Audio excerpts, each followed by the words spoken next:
What happens when a leader meets vision? And this vision is rooted in self-reliance, dignity, and bold transformation. In the heart of West Africa, Captain Ibrahim Traore, the young and determined president of Burkina Faso, is not just leading a country. He is spearheading a revolution on how Africa can define its own future. This isn't just talk, it's action. And what's happening in Burkina Faso today could become the blueprint for the continent rising. Let's take a closer look on the groundbreaking economic and social projects reshaping the nation under Captain Traore's leadership. Number 1, taking back control. This is done through economic reclamation. Burkina Faso is rich with resources, but for decades the wealth has been flown out of the country. Captain Traore is flipping the script. One of his boldest moves is the establishment of Burkina Faso's first state-backed gold refinery. No longer to withdraw gold to be exported for pennies of a dollar. Now it will be processed and valued inside the country, ensuring more of the wealth stays in Burkinabe's hands. But Traore didn't stop here. He also launched a national tomato processing industry, empowering local farmers to produce, process, and package goods before they are exported outside the country. Number 2, building the future.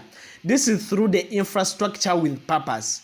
Under Traore's government, the development is more than roads and buildings. It's about creating systems that empower people. Taking, for example, 300 million pharmaceutical manufacturing complex currently under construction. Once this one is complete, it will be the most advanced in the entire Africa. This isn't just about access to medicine. It's about creating over 2,500 skilled jobs, supporting an entire pharmaceutical supply chain, unlocking potential of $1.2 billion export market across West Africa. Captain Traore is not waiting for charity or dependence. He's building the economy that serves the Burkinabe people first. Number 3, digital sovereignty. This is technology with independence. In today's world, data is power, and Burkina Faso is bringing that power home. Captain Traore's digital sovereignty project is positioning the country to control its digital infrastructure, communications, and government platforms. The key milestones include the construction of Burkina Faso's first national data center, a complete overhaul of e-government services using open source platforms, digital literacy programs aiming to train over 5 million citizens by 2028, expanding the internet access to over 85% of the rural areas. This digital revolution is expected to create over 50,000 jobs and save over $75 million annually by reducing dependence on the foreign tech services. Now, the last one is what we call knowledge as power. This is reversing the brain drain that has been on Africa for so long. Africa has suffered from a lot of talent loss to the West in countries like the US and to European countries. The Repatriation for Development program brings diaspora professionals back, not permanently, but powerfully, with flexible fellowships, mentorship programs, international research partnerships. The program has already brought over 150 experts to contribute in the sector like engineering, medicine, and education. Productivity in local terms has increased over 40% in 3 months for the mentorship. By 2028, the goal is to engage over 5,000 diaspora experts, not just to transfer knowledge, but to also help shape the country's next generation of innovators and leaders. Financial rise.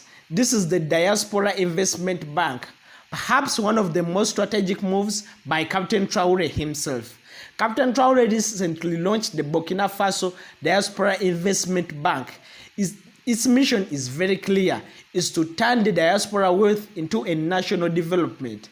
This new institution provides special investment vehicles tailored for only the diaspora contributions, streamlined regulation to cut the red tape, political and legal safeguards to protect investors, technical support for diaspora entrepreneurs launching businesses back home in Burkina Faso. With over 200 million in seed capital, this is in $1 billion, and in investments focusing on priority sectors like agriculture, government, and manufacturing of all their natural resources. The last one is what we call the big picture, and this is Africa's turning point.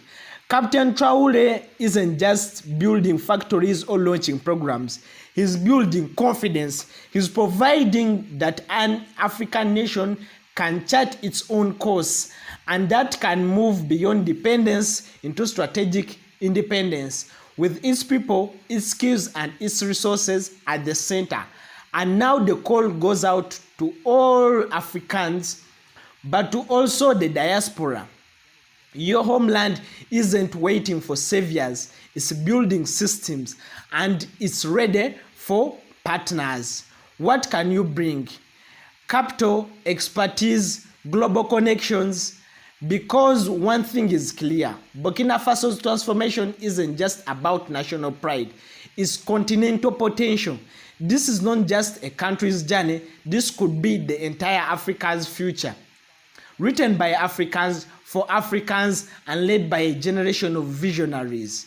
And at the heart of this vision stands a one and only Captain Ibrahim Traore.